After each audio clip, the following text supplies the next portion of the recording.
Hi again guys, and welcome to another specific car review for Forza Motorsport 7, and this time we're taking a look at another car from the Fast and Furious, or Fast 8 specifically, DLC pack. And this is a car which, to be completely honest, and this will probably only apply to me for the most part, is the most infuriating car, for me, of the entire Forza franchise. And that, of course, is a very harsh thing to say, considering it's not Fast and Furious's fault. It's not even necessarily Forza's fault. It's just really a product of circumstance which turned out in the wrong way for me.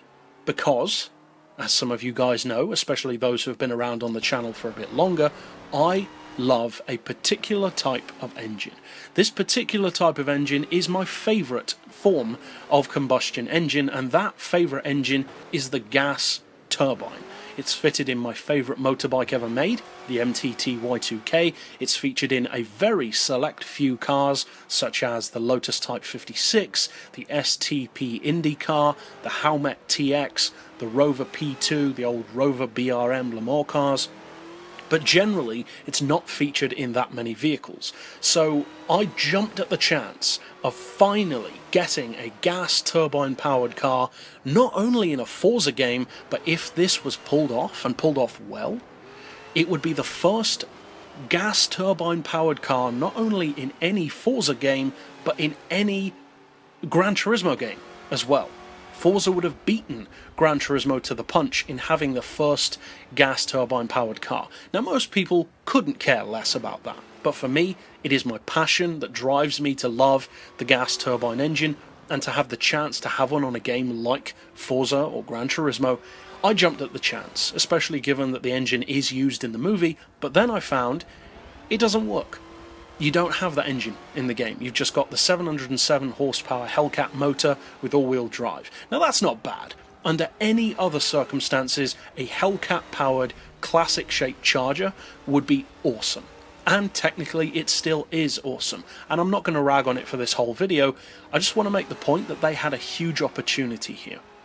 Now, the real car, incidentally, did not have an engine that worked. The gas turbine was fake on the movie car, and it was just made to look like it was actually working. So technically, Forza was accurate, or Turn 10 was accurate to the real car, the movie car.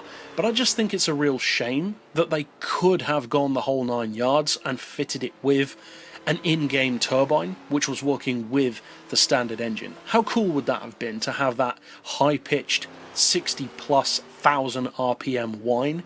It would have been so cool.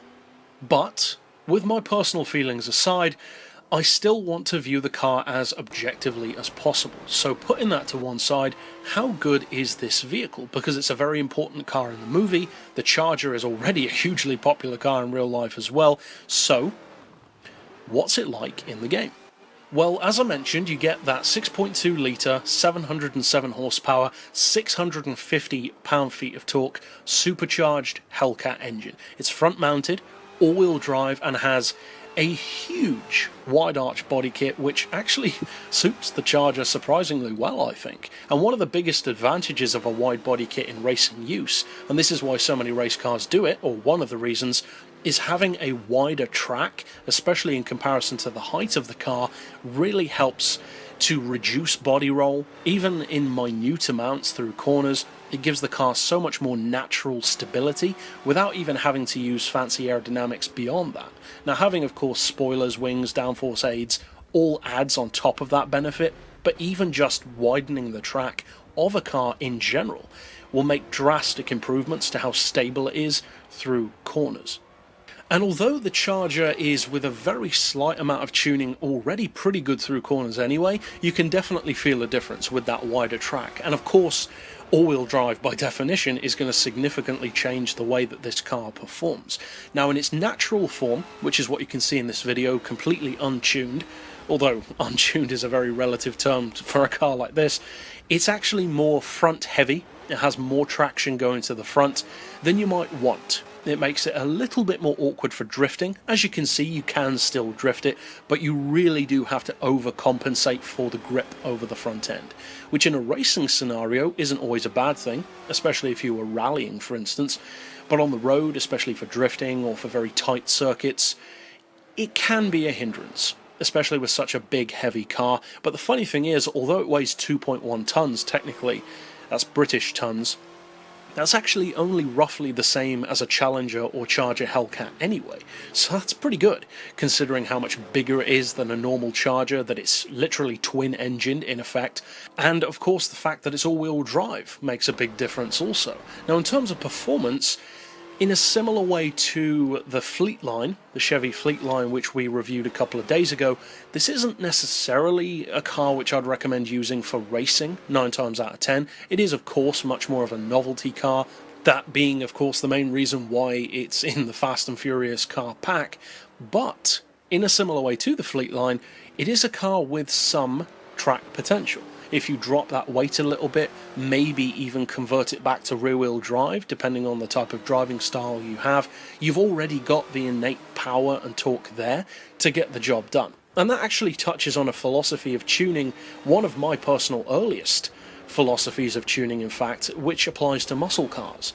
One of the earliest thoughts that I had when it comes to Forza tuning, Gran Turismo tuning, or just tuning before I was doing it on YouTube, was when it comes to muscle cars, there are certain things that you would think you'd need to do and certain things which just aren't necessary. And of course it goes beyond muscle cars, but in particular it applies to them. And one thing is, they're already quick enough in a straight line, so don't focus on that. Focus on the things which they aren't as good at, such as cornering and weight. That applies very much so to this car. With a price tag of about 85 grand, but of course it's free with the pack, it's certainly worth checking out though, if for nothing else than just the fun factor. So it is worth checking out if you do decide to get the Fast and Furious car pack. And overall, that's it for this particular review, so I'll see you guys next time, and as always, thanks for watching.